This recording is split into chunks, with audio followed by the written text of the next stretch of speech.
राधे राधे सभी जनों को राधे राधे। आज के टॉपिक में हम बात करने वाले हैं एकादशियों को लेकर। जैसा कि आप सभी जानते हैं कि पूरे एक साल में 24 एकादशियां आती हैं।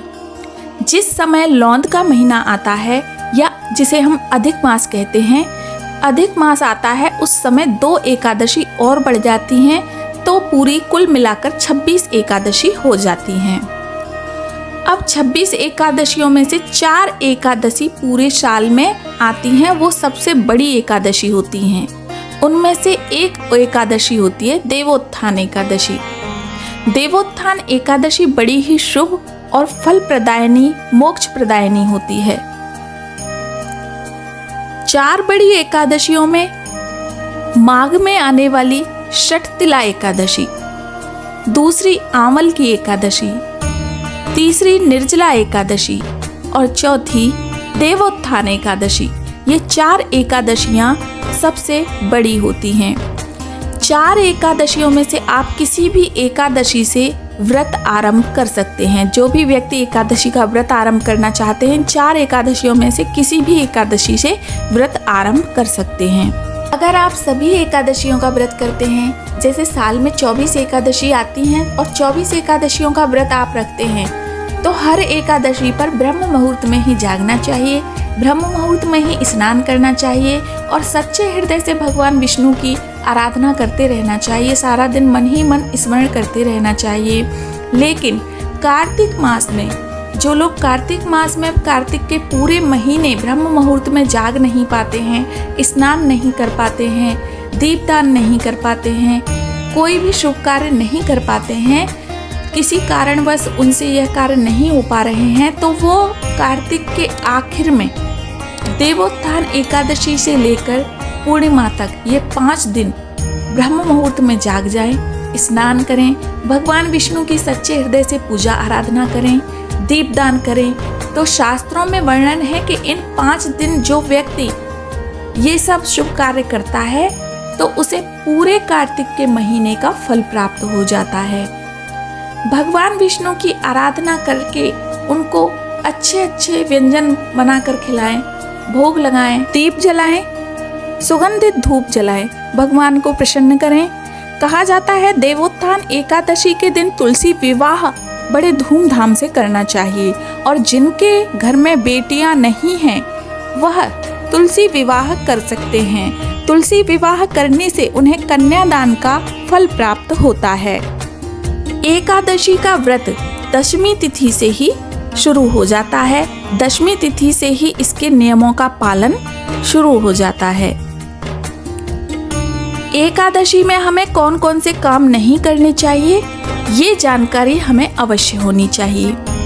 एकादशी के दिन जब हम व्रत रखते हैं, तो उस दिन हमें सुबह उठकर दातुन नहीं करना चाहिए, ब्रश नहीं करना चाहिए, या फिर कोई अन्य व्रत भी आप रखते हैं तो किसी भी व्रत में दातुन या ब्रश नहीं करना चाहिए।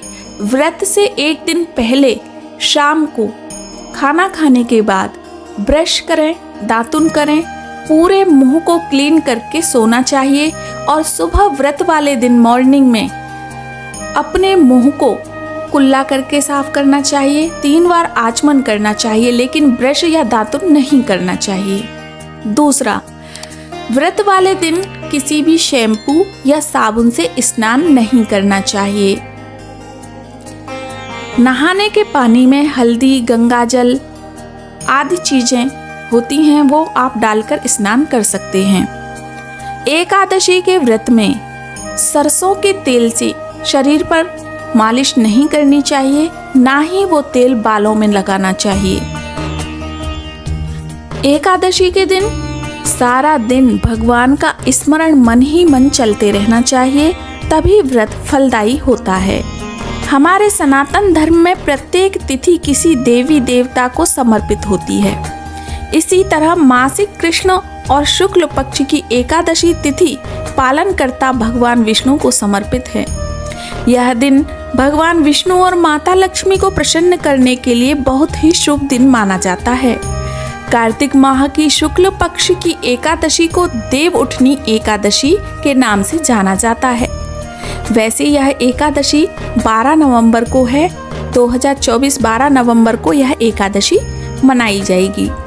देवउठनी एकादशी के दिन भूलकर भी तामसिक भोजन नहीं करना चाहिए। साथ ही किसी से बात करते समय आपत्तिजनक भाषा का प्रयोग नहीं करना चाहिए। किसी की निंदा नहीं करनी चाहिए, ना ही किसी की निंदा सुननी चाहिए।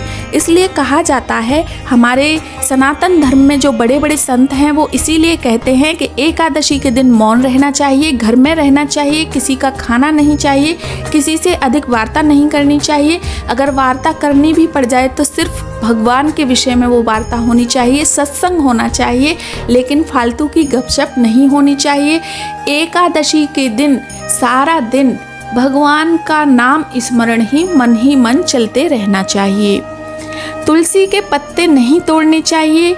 माता लक्ष्मी एकादशी का व्रत रखती हैं, इसलिए तुलसी के पत्ते तोड़ना खंडित हो जाता है यह व्रत तोड़ने से। एकादशी के दिन परहेज करना चाहिए गलत बातों का, गलत विचारों का, इन सब से बचकर, गलत खाने का, इन सब से बचकर ही एकादशी का व्रत करना चाहिए। देवउठनी एकादशी के दिन ब्रह्म मुहूर्त में उठना चाहिए और सच्चे हृदय से भगवान विष्णु और माता लक्ष्मी की पूजन करना चाहिए। या ये मान लीजिए कि भगवान श्री कृष्ण को एकादशी का व्रत बहुत प्रिय है। भगवान विष्णु का ही स्वरूप है श्री कृष्ण, उनको यह एकादशी समर्पित है। देवउठनी एकादशी का व्रत विधि विधान पूर्वक करना चाहिए। द्वादशी तिथि के दिन व्रत का पारण करना चाहिए। मंदिरों में या गरीब लोगों को भोजन देकर या पंडित जी को कोई गर्म कपड़ा दान करें। अगर गर्मियां हैं तो ठंडा कपड़ा दान करें, भोजन दान करें। इस तरह से आप व्रत का पारण कर सकते हैं। भगवान विष्णु को भोग में फल और मिठाइयों का भोग लगाना चाहिए। हल्दी कुमकुम का तिलक करके सुगंधित फूल उनको अर्पित करने चाहिए। एकादशी का व्रत भगवान विष्णु अर्थात श्री कृष्ण को प्रसन्न करने वाला व्रत माना गया है। इस दिन सच्चे हृदय से भगवान का भजन करना चाहिए और हर दिन ही भगवान का भजन सच्चे हृदय से ही करना चाहिए, क्योंकि जब तक हम सच्चे हृदय से भगवान का भजन नहीं करेंगे तब तक हम कितनी भी क्रियाएं करते रहें वह सब असफल ही मानी जाएंगी, क्योंकि भगवान हमारे हृदय को जानते हैं, हमारे हृदय के भावों को समझते हैं। हाथ पैरों की क्रिया का कोई भी अर्थ नहीं है।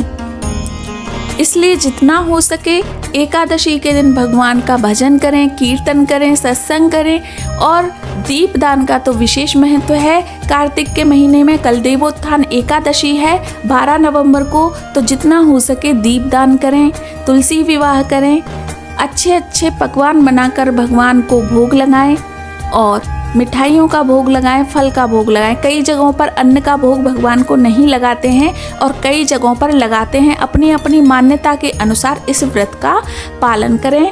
नेक्स्ट वीडियो में हम फिर मिलेंगे नई जानकारी के साथ। तब तक के लिए राधे राधे।